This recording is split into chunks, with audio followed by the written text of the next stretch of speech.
Origin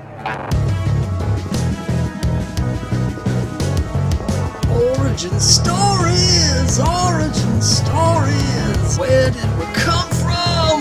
How did we get here? These are the stories that made us the heroes that we are today. Hi there, I'm Scott Harris King, and welcome to the first episode of Origin Stories. In every episode of Origin Stories, I'll be joined by a special guest, and we'll discuss their origin story as a comic book fan, reader, and collector. And we'll be doing this by looking at the 10 issues that shaped their experience. So, in this first episode, I'm excited to announce that I'm being joined by a special guest, Shaxper. Shaxper is the founder and moderator of the Classic Comics Forum, which since 2014 has been providing comic book fans a safe and respectful place on the internet where they can discuss their favorite comic book stories from days of yore. In this episode, Shaxper will be sharing the 10 individual issues that created his love of comics. Some of his picks were ones I was expecting. Some of his picks came completely out of left field. That's part of the fun of this. It's always interesting to find out what comics mean the most to people. And so with Origin Stories, that's exactly what I want to find out. I want to hear the stories from each collector and each reader and hear the passion and the way that these comics shape them. There's comics that I've read that didn't have any impact on me, but changed other collectors' lives, and that's what I think is so fascinating about the hobbies. So thanks for tuning in. I hope that you enjoy. So thanks for joining me. I'm here with Jeff Heller, aka Shaxper, the founder of the Classic Comics Forum, and today we're going to be learning Jeff's origin story. Here on Origin Stories, every time, whether it's myself or a guest, we talk to a collector and find out the 10 comics that shaped their collecting life and had the most influence on them. So this is Jeff's origin story as a collector. Thanks very much for joining us. Thanks for having me on. This is the most impossible assignment ever. My list was about 50 comics as of about 3 hours ago. I'm looking forward to the challenge, and I know everyone's going to pick better stuff than me. And then I'll be like, I wish I'd thought of that. So this will be fun. I had the same problem when I did my list. I had like 15 that had to be on there, and but I wanted to get it down to 10, and I ended up, there's a couple that I'm still like, I really, really wanted that one. But yeah, so I'm excited to hear your origin story. So why don't we just jump right in? What's the first comic that you've picked as one of the 10 comics that made you? All right. Well, we were starting off with the one I mentioned in the podcast when we did that way back. This is Detective Comics number 552. And what's amazing is somehow this has survived over the years. When you hear the story about this particular issue, I bought it when I was, that would have been 1985. I was 5 years old. And my mother, whenever we'd go to the doctor, would reward me afterwards by taking me to the Five and Dime and buying me one thing I saw there. And I love Superpowers action figures. I was a huge fan. And here was Batman. I'm like, I've got to read a Batman comic. I got to see what it's all about. And it is not written for kids at all. I grew up in a time period where comics were no longer tailored to little children. So I had no idea what was going on. And I still can't stand Pat Broderick's drawing. You can find the page here somewhere. He literally has Jason Todd looking like a dwarf. Can you even see that? I doubt it. I can't. No, I can see. Oh, yeah. Yeah, look, dwarf Jason Todd. It's a terrible comic, even as an adult. Doug Moench's run on Batman is one of my favorite things ever, and this is like the worst issue he ever wrote. So I didn't get it. I thought it was my fault. I didn't read well enough. I chucked this away somewhere, and amazingly, years later, after I was already a diehard comic fan, I found this in my garage. And it's still in good shape. Like, it's incredible. This thing wasn't protected by a bag or board or anything, just sat there for years in the humidity and didn't die. So that is my first one. Well, that's great, because like I have just a couple of the comics that I bought off the stands right at the beginning. Most of them I no longer have. But the ones I do have are trashed. Like my Gru #1 is just like barely hanging together at this point. Wow. PC Comics or Marvel? Sorry? Was it PC Comics or Marvel? It was the Epic Run. Yeah, Oh, I nice. bought Gru #1 off of the rack, and I have that, and I've got my first issue of Warlord was one of my first three comics, and I don't have issue 90, the first one, but I have my copy of 91 that I bought off of the stand. So I have some of the first ones, but I don't have the first one, and the ones I do have, they're all just like wrecked. So it's cool that you have that. It's also funny I think a lot of artists, comic artists, they study other comics, and so they're good at drawing these big muscular people, but I've noticed that a lot of them are terrible at drawing children. Yes. Byrne is the one that always jumps out. He has these little squat like adults. He takes an adult and he just squishes them down, and they don't look anything like children at all. Just the artists who can't draw women. Like it's really odd sometimes. Who's the one I was thinking of? The name is not coming to me right now. I trash talk this poor man all the time in my Batman review thread. That he draws this super Rob Liefeld-esque Batman, but he draws women like the Incredible Hulk. It's very strange, and I wish I could think of the name right now. So, and it's, I was collecting comics in '85, but I didn't get into Detective yet. The first issues of Detective that I remember buying were I was right around there. It's this one. It says a Rogues Gallery, and as he's standing, there's all these like paintings of all of his villains and stuff. I got that one off the stands, but All My Enemies Against Me. I have a T-shirt of that one. Oh, that cool. Was issue right before it led into Batman 400, which was the signaling of the reboot of the Batman universe for the post-crisis. Well, that's probably why I didn't get into Batman or DC, because I was starting to read right at the end of Crisis. And I'm so confused because all the titles I was trying to read, the continuity went completely sideways after like 2 issues, and I couldn't figure out what was going on. So I gave up pretty much on the whole DC universe as a result. So congratulations, Crisis, that backfired. So let's hear what your second comic is. Second one I actually don't have anymore. I need to rebuy it. It's Alf #1 from Marvel. True enough. So the story was, I was a huge Alf fan. I was in 2nd grade, and my father's supermarket right next door had a cigar shop that sold gum, Garbage Pail Kids, and comic books and magazines. So I was in there one day. I don't even remember what I was looking for. And I always looked at the comic books. I didn't buy comics, didn't read comics. Thank you, Detective Comics 552. But I was always curious. And there was the Alf #1 was there in the stands, and it's a photo cover. It's just a big picture of Alf, which immediately caught my attention. And for whatever reason I bought it. I was a huge Alf maniac. And I loved it so much. It's not only the first comic I ever collected, where I actually kept every issue. And I remember I'd line them up so I could see the corner boxes next to each other, the 1, 2, 3, 4, and see what Alf did in each one. I miss those corner boxes. But I was the first subscription I ever got to, where the first issue I bought, it started with issue number 3. I had issues 3 through, I guess, 15 come directly to my door, and that was a lot of fun. And I've gone back in recent years and started to reread them. It's actually a pretty good comic. It was done by the same creative team from the first issue all the way to the end, which I think was like number 50. And sometimes it's actually funnier than the TV show. So that's number 2. Well, having watched the TV show, I can believe that the comic is funnier. I was not a fan of Ballad at the time. Again, I was a little bit older than you were. But I think I've mentioned before, when I was a kid, I had a friend named Jason who was really hardcore into comics. We got into comics at the same exact time. We were both collecting, and so every week when the new comics would come out, we'd call each other and we'd go over all the new issues that we had just bought.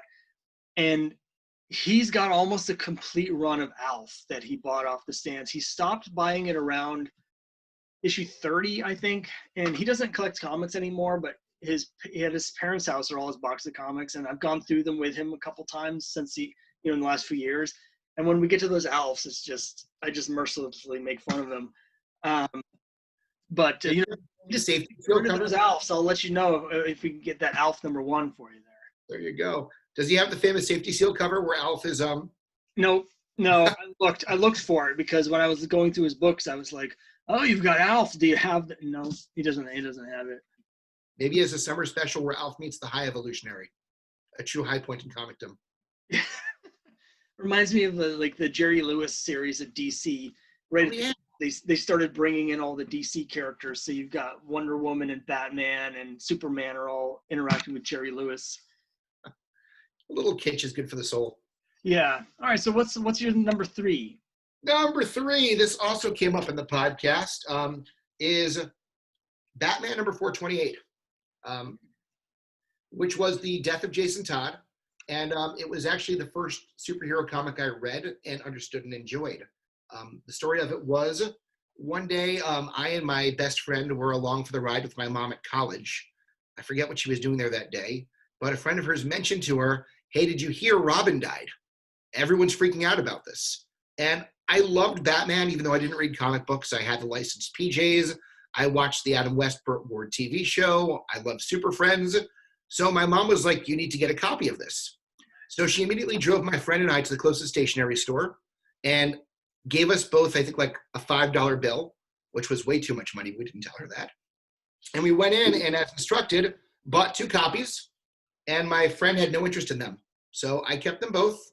I read them. To this day, as much as Death in the Family overall is a pretty overhyped, substanceless, forced event, that individual issue is fantastic. If anyone ever listening to this takes the time to read it, you don't need to read the whole storyline. This issue is a reaction issue. 427 was the big cliffhanger where Jason Todd was going to die or wasn't going to die, and you could vote him through a very rigged system. And 428 was the big reveal. It really is just Batman discovering the body and grieving. And it's mostly Aparo. Like, Starlin kind of takes a break and goes, okay, I screwed over this character. Aparo make us care now. And it's just gorgeous. As a kid, it resonated with me. I didn't start reading comics right after that, but within a year I did, and I'm sure it's because that issue blew me away. Highly recommended. So, of course, I wasn't reading DC at the time, but I was aware of what was happening. So I didn't vote in the poll. But when that came out, it was like immediately a huge sensation. And I had to have a copy. I couldn't find a copy anywhere. It was sold out everywhere. I drove, like, I didn't have a car yet, but my dad drove me around to like all the convenience stores looking for it. Couldn't find them. So I started calling comic book shops. And I found this comic store in Providence, Rhode Island, which is about an hour drive from where we lived. Wow. Copy for $15, which is a lot of money at the time. Yeah. My dad drove me to Rhode Island so I could buy that comic. And I don't know why I did that. I didn't really lose money on it because I sold it off for about the same, not too much later. But yeah, I mean, it was a seminal issue for me. I agree with you. It's a cool issue. The storyline doesn't do anything for me. I think the best part of the arc as a whole are the covers. The cool cover Magnola and just the cover design. Those look cool. It's almost worth having them in your collection just to have that set of covers. Oh yeah. When we did the top the Classic Comics Christmas, the top 12 favorite comic book covers, I nominated the entire set as I think my number 2. I couldn't choose one. But honestly, I mean, if you just look at this cover, my favorite thing about Magnola always is the contrast between light and dark. You can literally see the life leaving Robin's eyes. It's incredible. I mean, yeah, I completely agree. The storyline itself is a convoluted mess. Starlin did not like boy sidekicks, and that was the entire agenda. A lot of the plot doesn't make any darn sense at all. Don't get me started on the conclusion with the Joker and Superman, because it was forced nonsense feeding into the whole Frank Miller thing. But I love that issue, and I love those covers. Yeah, I don't have those anymore. I do have one of them. I think I have 427. I got a bunch of old Batmans at a yard sale for 25 cents each. Wow. I got I think all of year 1 and that 427, but he didn't have the other ones. So, all right, cool. Well, what's book number 4 on your origin story? All right, next up, we got a Batman theme going on here, but that's all I read in the beginning. Batman and Other DC Classics number 1. I honestly wonder if you could find this comic if you were looking for it today. It's promotional. And I fell for it. It says number 1 free. I mean, what stupid 9-year-old kid isn't going to be thoroughly impressed by that? I was in a strange comic store I'd never been to before. We went to visit my grandma, and my mom always would bribe me with comic books. We're going to go see your grandma? Okay, let's go to a comic book store on the way there. So we show up there, and they have, that was everywhere. Like, they had, shelves and shelves and shelves of it. And I tried to grab 4 copies because it's a number 1, it's free, and I was stupid. And the store owner yelled at me and said, you can take one if you buy something. But what was great about this comic, I mean, obviously I bought it because I was stupid. It's #1 says Batman on it. But what it actually was, DC was really trying to get into the trade paperback business in a bigger way than they had been. And it was a way of advertising a bunch of trade paperbacks that were coming out. One of which was, actually two of which, Justice League: A New Beginning, which was the Gift of Donatus JLA, and the new Teen Titans: The Judas Contract. So in this, flipping through, by the way, Batman's origin story, first time I read it, which is pretty darn cool. And my first time I got to see Guy Gardner get punched by Batman, which was awesome. It was a great crash course in the DCU, but my absolute favorite one of all, the one that changed everything for me, I'm going to take forever, is Robin deciding not to be Robin anymore. For New Teen Titans number 38, I think. And for years, I thought New Teen Titans number 38 was the comic that meant everything to me until I remembered that I originally read it here, because I immediately went out and bought the trade paperback of the, as a kid, saving up all the money to actually buy an expensive trade paperback, I went out and bought the Judas Contract based on that. I went out and became a New Teen Titans fan, bought all the back issues. I got hardcore into them just because of this one story, because what was powerful about it was watching a character going through a major change and deeply reflecting upon it and espousing upon his own personal history. It gave me the impression that I still hold on to this day, that what makes comic books special is watching characters grow over time along with you.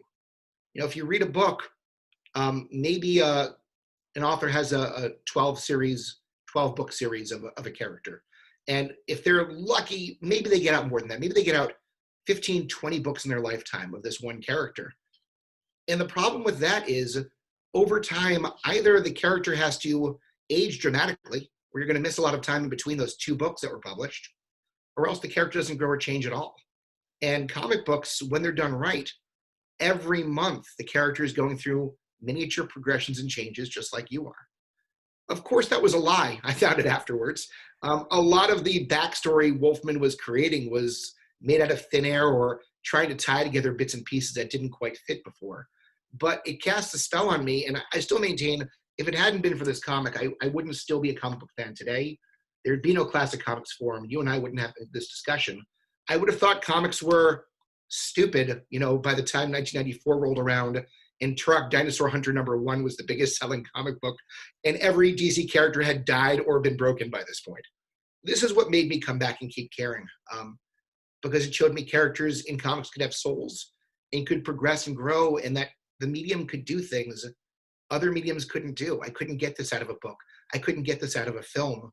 Only comics. Yeah, that's great. I love that. It makes me think of the Steve Ditko run on Amazing Spider-Man, like those first 3 years where you see the character change and age, and they actually go almost in real time through his high school. Oh yeah. And then I just think of that tragic moment when Roy Thomas took over as editor-in-chief and Stan Lee told him, no, you can't change the characters now that they've become brands and we've started making money and selling the rights, the merchandising rights. We can't change the characters because the people we've sold the merchandising rights to. So you have to have the illusion of change. You have to make it look like they're changing, but you can't actually change anyone anymore. And I feel like that's the devil's bargain that comics made. But there's still those stories from time to time where you see what comics can be when the creators are allowed to have real things happen and treat the characters like real people. Absolutely. And as much as Roy Thomas may have been told that, according to a lot of people, he ran the loosest bullpen there was, where people could do whatever they wanted to. So people who came in only a few years after that, you've got your Doug Menches, your Chris Claremonts, your Don McGregors, were doing whatever they wanted to with their characters. And you get some of the most organic growth in characters in that time period. It's true. Also, I've never actually read Judas Contract because I had so many different parts of it that have been spoiled from other things. My first issue of Teen Titans was 54, so I came in right after Judas Contract ended. And then with issue 59, it changed into a reprint book, reprinting the back series. And I got so confused that I because it just from one issue to the next, all the characters are different with no explanation. Sure. And that was the end of my Teen Titans experience. I lasted, I think, 5 months. I'm a big believer that 1 through 50 are all you need. You can skip everything after that. And believe it or not, that story wasn't actually even in the Judas contract. It's in the trade paperback, but it happened several months prior to the Judas contract storyline. I do have issues 38 and 39, so I'm pretty sure I've read the one you're talking about. I think that was 38, I think. All right, so what's your number 5 book? Book number 5. All right, bringing it on up. We're jumping ahead several years at this point. Now, here's one that's going to create some shock, I think, from people, because when you think of classic comics, you definitely don't think of 90s X-Men. Right. Here comes Uncanny X-Men number 296, which you'll note is in the middle of one of their high-profile, overly hyped storylines, the Executioner's Song. Mm-hmm. And what most people know about this comic, if they know it at all, is that it came in a poly bag with a trading card. So you might be surprised to see that one on my list. I am. I remember that storyline. I remember it. I don't want to fondly because that would be a complete lie. Yeah, that's a period where I think the X books were going into the toilet. They didn't quite reach there yet with this storyline, but it wasn't too long before it was, Oh, I completely agree with you. So the story behind this one, why it's on this list, is I gave up comics in 1994. I think I mentioned that before. There was nothing left worth reading for me. There's a lot of, my gosh, if Slam Bradley hears this conversation, I'm in trouble now. Because he'll always tell you the 90s was one of the best periods for a lot of comics that were either geared more towards an adult audience or were independents. But I was a stupid kid, and all the stuff that was targeted at me was absolute, utter crap. So I was out of the game, and then I went to college and, got super serious about everything. And I came back on, I think it was spring break. Maybe it was winter break one year. And I just decided I want to pull out my old comic books again because it had been ages since I'd looked at them. And for whatever reason, I was looking through my X-Men comics and just decided I would read this one again. I think because honestly, the first time around, it was such a long, drawn-out storyline. I don't think I read it very carefully the first time and didn't really know what happened in it. So I went back and I reread the entire thing in one night, which was a really fun experience for someone who hadn't read comics in years. What I'd always loved about the X-Men back in the day was, again, that whole idea of growth and change that we talked about. There was a history that was built upon. Some would say that continuity was too dense, maybe too carefully guarded, but I loved it. I loved knowing about these characters' pasts better than I knew the pasts of my own family and friends. And what I loved about the storyline upon rereading it again as an adult was not only is that storyline so heavily laden with past continuity, and it's a bit like doing trivia night where you're like, oh, I know that one. Yep, I remember this one too. But it was a major turning point where, spoiler alert from however many years ago, Cyclops and Jean Grey discover that Strife, the big bad guy orchestrating this entire event, is actually their son. And the best part is the clues all along they refer back to were in a comic book I actually read off the stance.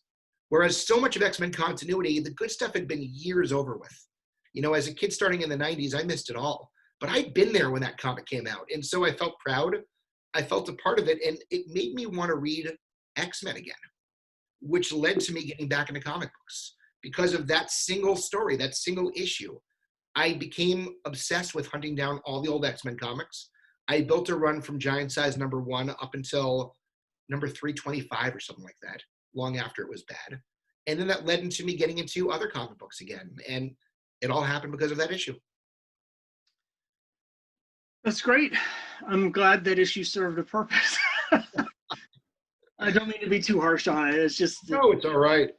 To be fair, the era is dreadful, but this storyline was written by, I'm going to say the name wrong, Fabian Nicieza? Mm-hmm. Maybe how you pronounce it.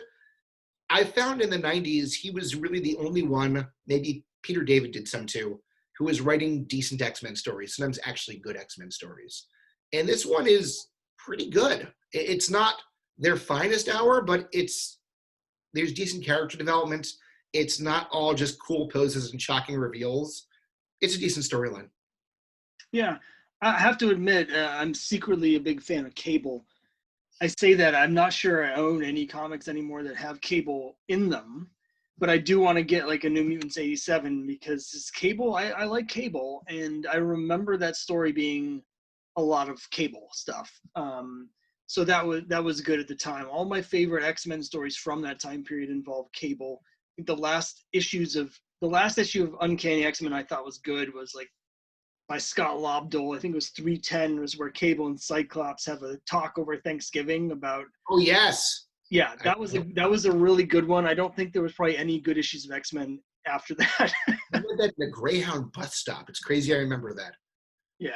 Yeah, I think if you D. Liefeld Cable, if you make him a normal sized person without 20,000 pouches and enormous gun, he's a good character. Yeah. But it's easy to get lost in how he looks because he represents visually everything wrong with the 90s. Yeah. I love that story. I love, I have had experiences where it's just, there's nothing as a comics fan, I think, like the experience of pulling out a bunch of comics you haven't read in a long time and just sitting down in your comics and just like getting lost and reading those old comics and having the memories, not just of the story, but of when you read them originally and stuff like that. So yeah, I love it. Absolutely. So what's up next? Number 6. All right, so I should have been providing years since we're doing sort of a chronology origin story. At this point, we're in 2002. I'm in my 20s. I'm out of college. And I, for the first time in my life, have a job, have money, and I don't have a house or kids, which is a pretty nice place to be. So I'm starting to buy more and more and more back issues and a bunch of key back issues as well. And the comic book market in 2002 was dreadful. Back issues were at really low prices. There was speculation back issues weren't going to be worth anything for much longer because the new stuff wasn't selling. It was just a total slump in the industry, I think still continuing off of the mid-1990s. So I was picking up a lot of key issues really, really, really cheap. And I think the most I ever spent was maybe $100, $120 on super important issues. And far apart, I wasn't dropping this all the time, of course. And then one day, I had signed up for Mile High Comics' mailing list. Don't get me started on Chuck and Mile High Comics. I won't go there. But I will tell you this. Soon after doing this, I get an email. Oh my gosh, they're having a 60% off sale. Yep. And here I am thinking this is the first time they've ever done this. This is insane. Oh my gosh, I can't. Yeah. If you don't know at home, guys, they do this basically every week. So anyway, mark up the price 200%, then bring it down 50%. You look like you're doing everyone a favor. But I scoured the website looking through every possible comic I could want because it's 60% off. And nothing looked good. The prices looked pretty unreasonable. The selection was not fantastic. But just on a whim, I'm going through every possible comic I could ever possibly want. And I'm going through like the beginning of the Batman run. Because I love Batman. Obviously, it's come up in this list. And Batman number 9 is sitting there. And with the discount, it's $300, which shouldn't have been possible. So I went ahead and I clicked order, and I was sure I was going to get a cancellation notification or something. But shortly after, this arrived. And it's to this day the only good deal I've ever gotten from Mile High Comics. But it ruined my passion for collecting key back issues because I was never going to top that. And so in a weird way, it transformed me because I became more about reading and enjoying my comics than about trying to collect them. Because how do you top this? I mean, seriously, how do you top it? It's a great cover, great classic cover. Everyone knows that. That's great. Yeah, that was a major turning point for me. I still have a lot of great key issues I'm very proud of. And of course, I tried to buy some more after that, but the thrill was gone. Now it's all about reading and enjoying. That's great. I mean, I've gone back and forth in my comic life. There's been periods where I didn't do any collecting. I was just reading. I was just buying the new stuff.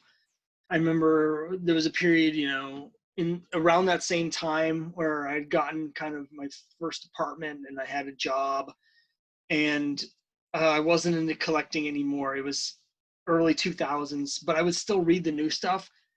And I would get the new comics home, I'd read them, and I'd open my closet door and throw them in there. And there was just like a pile of loose comics just in my closet over a course of like 2 years. And when I finally got back into collecting, then I had to try to sort through those and try and piece together the runs because I'm like, I know I bought these issues, but they're in no order. They're just in a heap.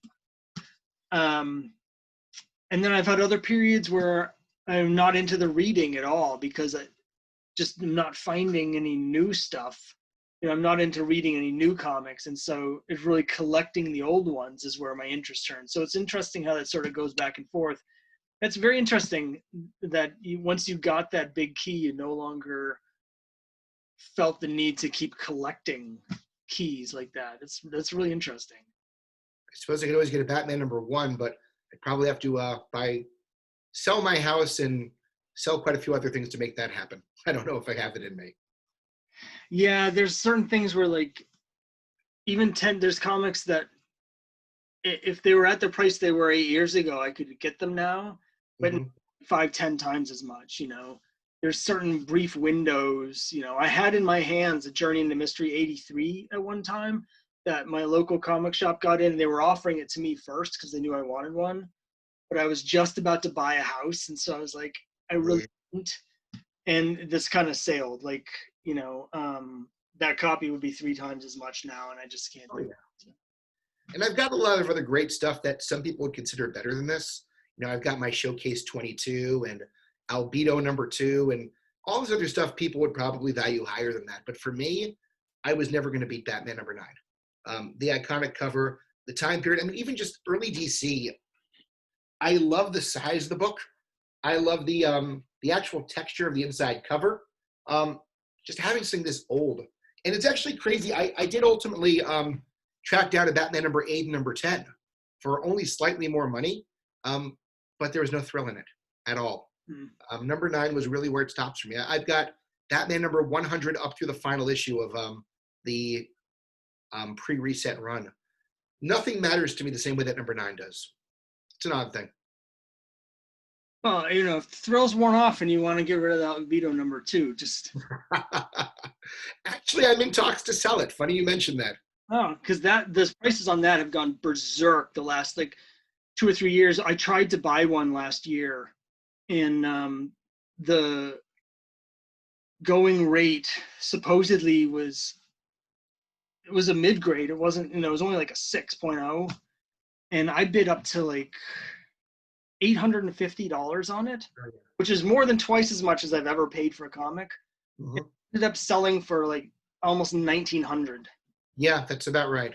And I've been slowly selling off my entire Usagi collection to a friend of mine because I've been buying the I'm not normally a fan of reprints, but the Saga collections that have come out, the hardcover, fake leather-bound ones are so gorgeous and so much better organized than the floppies, which went through so many volumes, that I'm just slowly selling everything. And it's easier selling it that way because it's going to a good home. And it's almost like getting rid of a pet. Yeah. But Batman #9's not going anywhere for a while. I'm going the other direction because I've got issues 3 and 4 already of Albedo. I'm missing a few issues of Critters, but that's it. I've got from that #1 special up to present. So I've got the complete run. I'm just missing that #2, but I don't know if I'm going to get it at this point. So special #1 and Critters #1 are more important in terms of first appearances. Yeah. Good stuff too. All right, so a lot changes at this point. So when I got Batman #9 and lost interest in collecting and got more into reading what I'd already amassed, eventually I started wanting to learn more about what I was reading. So I, long backstory in this one, I got really, really deep into my X-Men reading and decided I wanted to learn more about Chris Claremont and the behind the story bit. Somehow or other, Googling and trying to find information brought me to this obscure little pocket of the universe called the Classic Comics Board on a place called CBR. Ever heard of it? I'm not sure. Yeah, anyway, I've heard of it. So I got there and I didn't get the answer to my question, but enough interesting stuff was being discussed there that I kind of hung around and kept logging in and talking about mostly listening because there's a lot of cool stuff. At one point, gosh, my memory's fuzzy on this.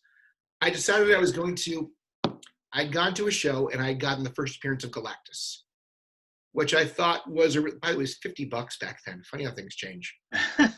But I'd read it and I really, really, really loved it. And I remembered writing in the classic comics section, I didn't realize Silver Age comics could be this imaginative and brilliant. Stan Lee is such a genius. And of course, the community that it was very politely corrected me, explained to me that a lot of those concepts were not the brainchild of Stan Lee at all, but in fact, some would say came from a partnership, others would say came almost completely from Jack Kirby. And from that, someone said, oh, if you like that, you really need to read Kamandi. So at this point, a confluence of events had occurred. There's another comic store in my neighborhood that was losing money fast. They were about to go out of business. And I was trying to help the poor woman who owned the shop, give her ideas of what she could do to enhance the place. She didn't want to hear it. She was very much just ready for things to end. But at one point, I mentioned the fact that her comic collection was really dusty and never got rotated. And she's like, oh, I've got a million key issues that have never been up here in the basement. I'm just too lazy to bring them up. So I said, can I look at those comics? And I went down there. She'd bought the business from somebody else in the early 1990s, like right as the bubble was starting. This guy had been saving extra unsold copies of every comic from the 1970s onward. And they were all sitting there in boxes, pristine condition, never touched by human hands after the first day. None of them bagged or boarded. And she just said, go through and take what you want and I'll charge you a fair price. So that was when I started like picking the brains of everyone in this community. What classic runs do I need to check out? And so Kamandi was one of them.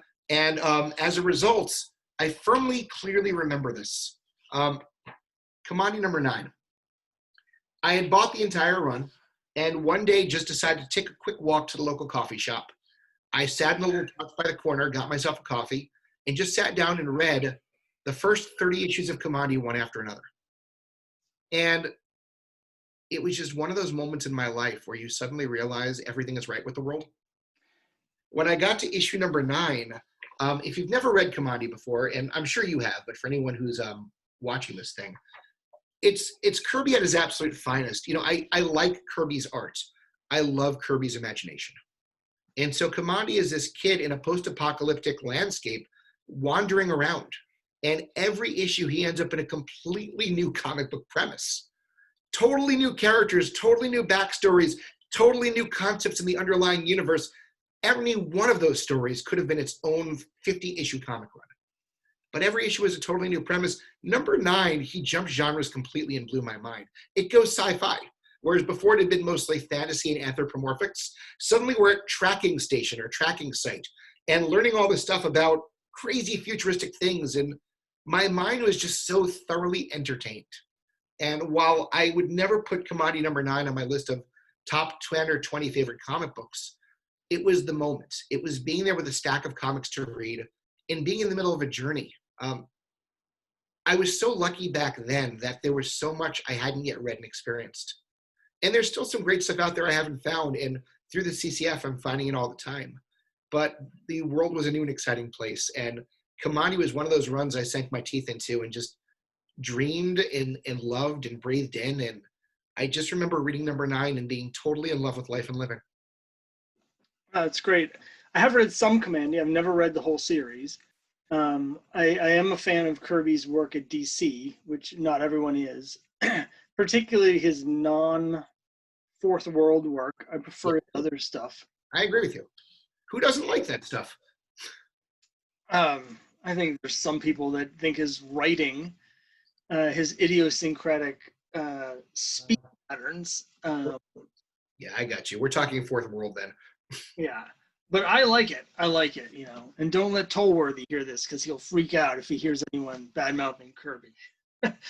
So that's great. So these are almost interchangeable. They happen at almost the same time. Another run that came out of that basement that came recommended to me, I don't even know how this one came up.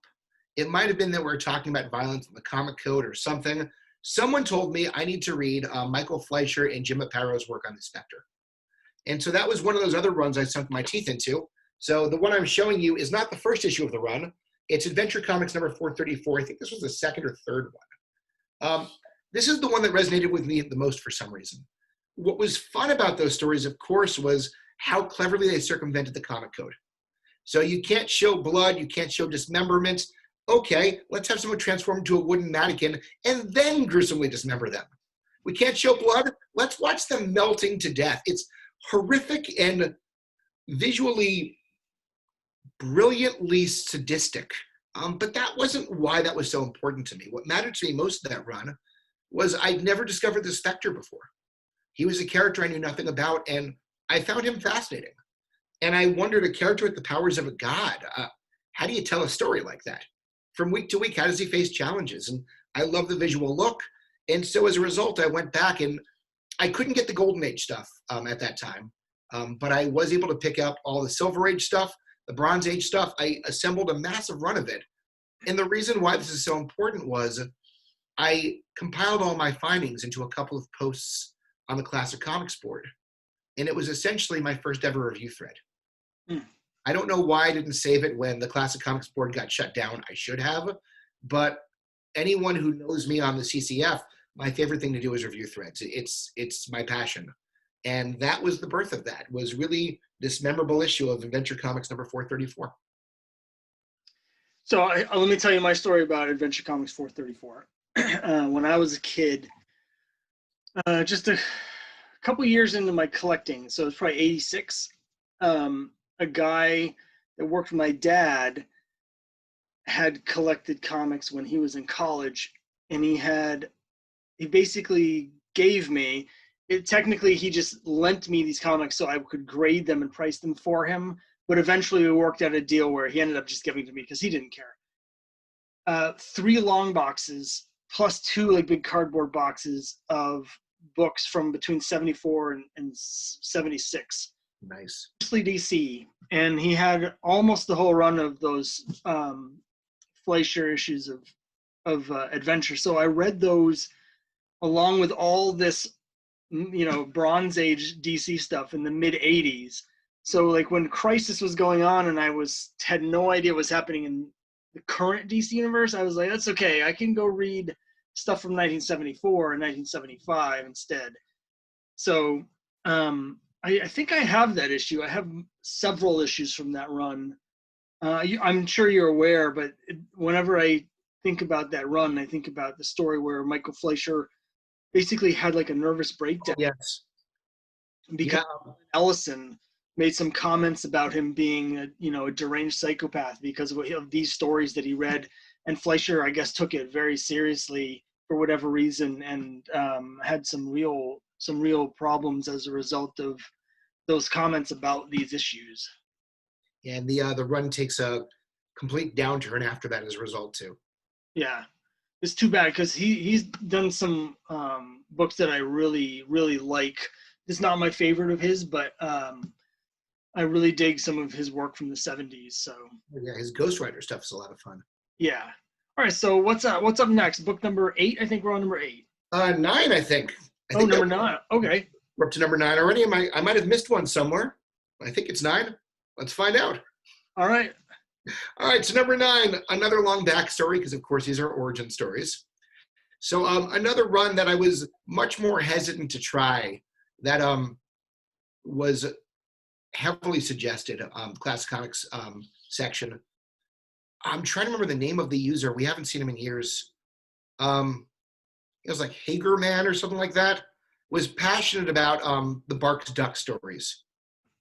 I wish I could remember him better than that. I can see his avatar, though I can't describe it. But he was huge on the Duck stories. And it was always in the back of my mind, but I never really considered doing it. And then at comic book shows, I had this one seller that I was close friends with. And every time I'd see him, he always, this was his thing, he'd give me one random comic I would never discover otherwise and show it to me just to see my reaction. So like he'd show me like the raciest, most inappropriate issues ever of Betty and Veronica just to see what I'd do. He gave me Hansi, the Girl Who Loved the Swastika. Oh, nice. I love, by the way. I love that story. And one day, complete change of pace because it wasn't absurd, it wasn't weird, it wasn't shocking. He showed me Donald Duck and the Golden Helmet. By the way, that's not my number 9 pick. And he had me read it. And I think the reason he did it was he wanted to prove to me, who would have known? You know, Disney comics could actually be kind of like really fun and painstakingly executed. And I liked it enough. So I started then collecting Carl Barks duck stories. And I liked them a lot, strong like. One day, my then wife and I are planning a cruise to Alaska. I'd never been on a cruise. I didn't think I was going to like a cruise, but I was going to do this. And I decided I should bring a lot of comics along with me in case I hate it. And we were going to Alaska. So I figured now is a perfect time to read my Uncle Scrooge's, because obviously his origin story is in Alaska. So I spent the next couple of months amassing a complete run of the Carl Barks Uncle Scrooge stories. And I brought them with me. And I read some on the way there. I read some while I was on the cruise. But it was on the way back, sitting in an airport waiting for a connecting flight, that I was reading Uncle Scrooge number 14, The Lost Crown of Genghis Khan, which was actually adapted into a DuckTales story, the one with the abominable snowman, New or whatever it was called again. Anyway, I'm reading this story, and it was another moment like Kamandi number 9 where the world just sort of clicked. I'd been reading 13 of these issues previously and a bunch of the 4-color adventures, and I suddenly realized I loved these characters and cared about them.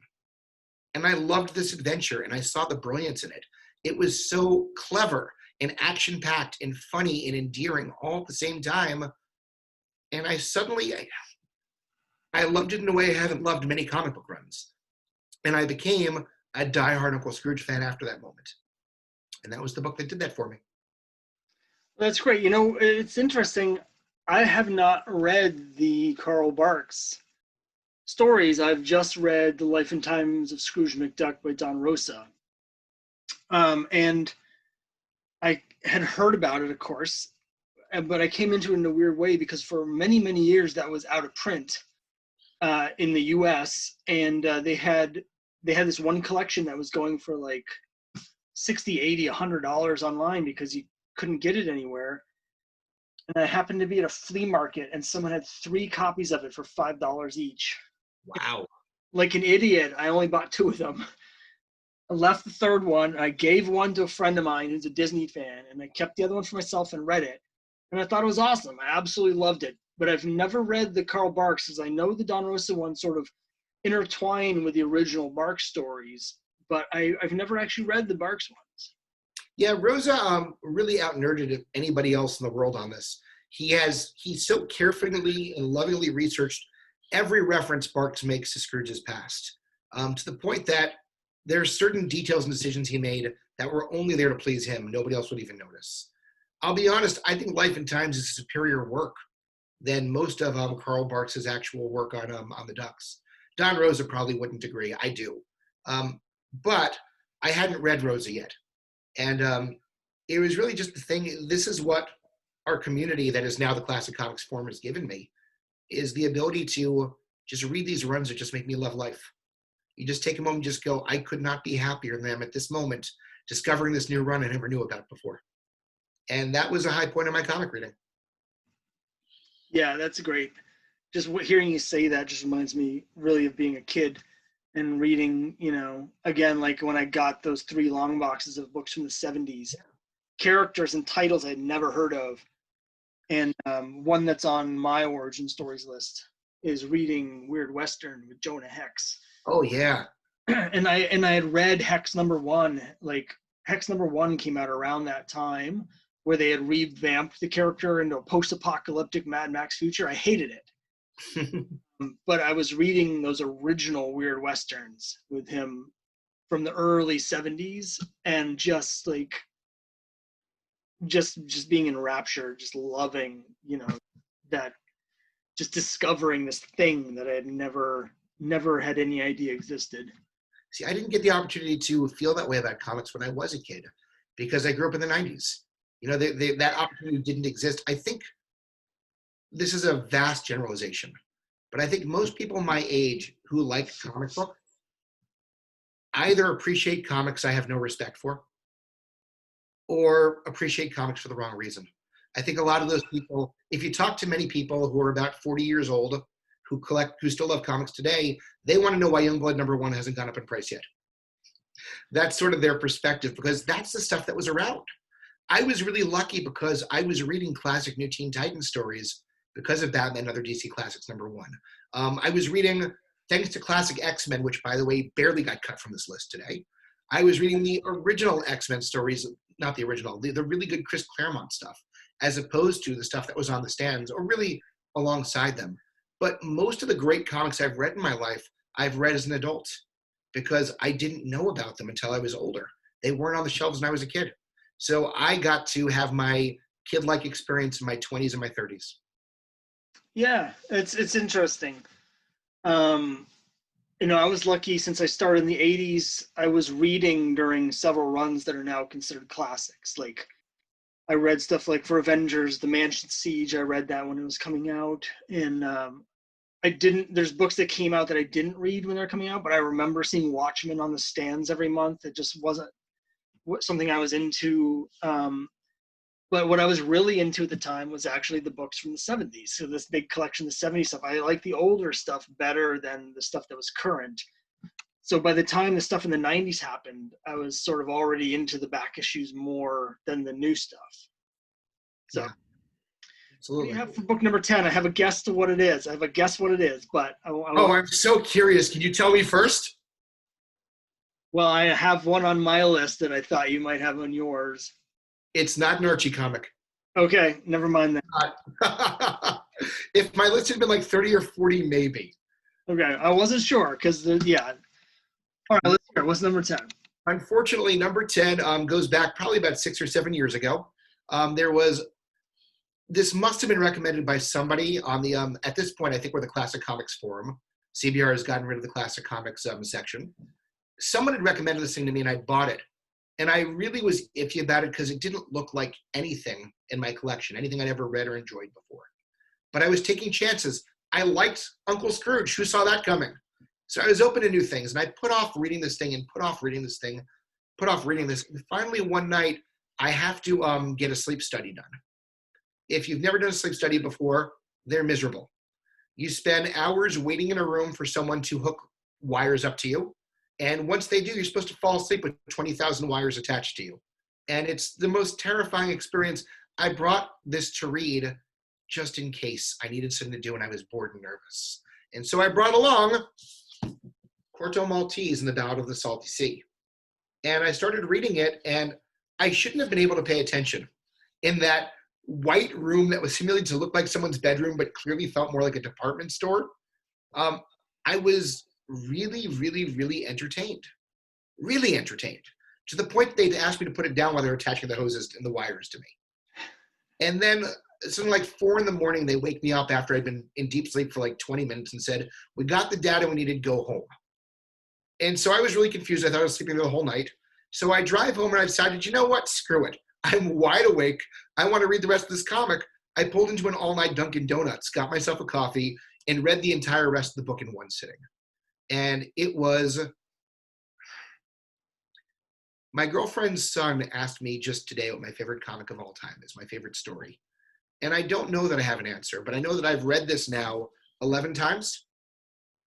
And every time, there's a better version of it now. This is the one that I read back in the day. It's a terrible translation. These days, Eurocomics is making these much better versions of them. And every time they release a new translated volume, I go back and reread the entire thing from the first volume on. And I never get tired of doing that. They're finally releasing the last volume in August, and I don't know what I'm going to do once I don't have new Corto Maltese in my life.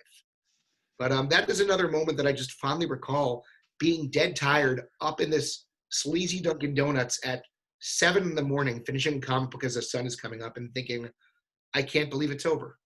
It was an amazing reading experience, and it broadened my horizons further because now I understand even more deeply that European comics, foreign comics, things way outside of the mainstream DC Marvel superhero universe have so much to offer, and sometimes are even far superior to the books that we grew up with as kids. I keep meaning to get into it. I know it's true. I haven't really read that many. I have some foreign comics that I've got. When I go traveling overseas, I always make sure to buy comics as souvenirs while I'm there. I have one right here, so I'll just grab it because, like, where is it? Not quite the same thing, but like, here's a New Zealand edition of Werewolf by Night that that's super cool. I have a Spanish version of man thing called Hombre Cosa, just because Nice. foreign versions sometimes amuse me. Yeah, I have some weird things. Like I have the Peruvian editions of Crisis on Infinite Earths. Okay, that's awesome. Maybe I can finally understand what the hell happened in that story. But yeah, I've never really gotten into it. I keep hearing how great it is, and I believe it. I just haven't, in my reading, made that leap just yet. So When you finally do, the first half is pretty good. It's just pretty good. And then halfway through, it's almost like in a techno song when the beat drops, it suddenly just gets to a whole new level of depth. It's true literature. You know, I would put this on the same level as Hemingway. It's just it's deep and powerful and evocative, and definitely move it up a few notches in your reading list if you can. all right, I'll definitely do that. So awesome! Now we've heard your origin story, and I really appreciate you coming on and sharing all your stories with us. I appreciate being on. Thank you, Scott. Thank you. So that's it for this episode of Origin Stories. I hope you all enjoyed it. I want to thank my guest Shaxper for joining us and sharing his origin stories with all of us. And I'd love to hear your origin stories, so please feel free to comment down below and tell us about yourself and your origin story, how you got into comics and which comics affected you the most. And next episode I'll have another guest and we'll learn about their origin stories. So thanks again for joining, and I'll see you next time. Origins, it's where we come from, it's where we've been. Everyone's got one. Origin story.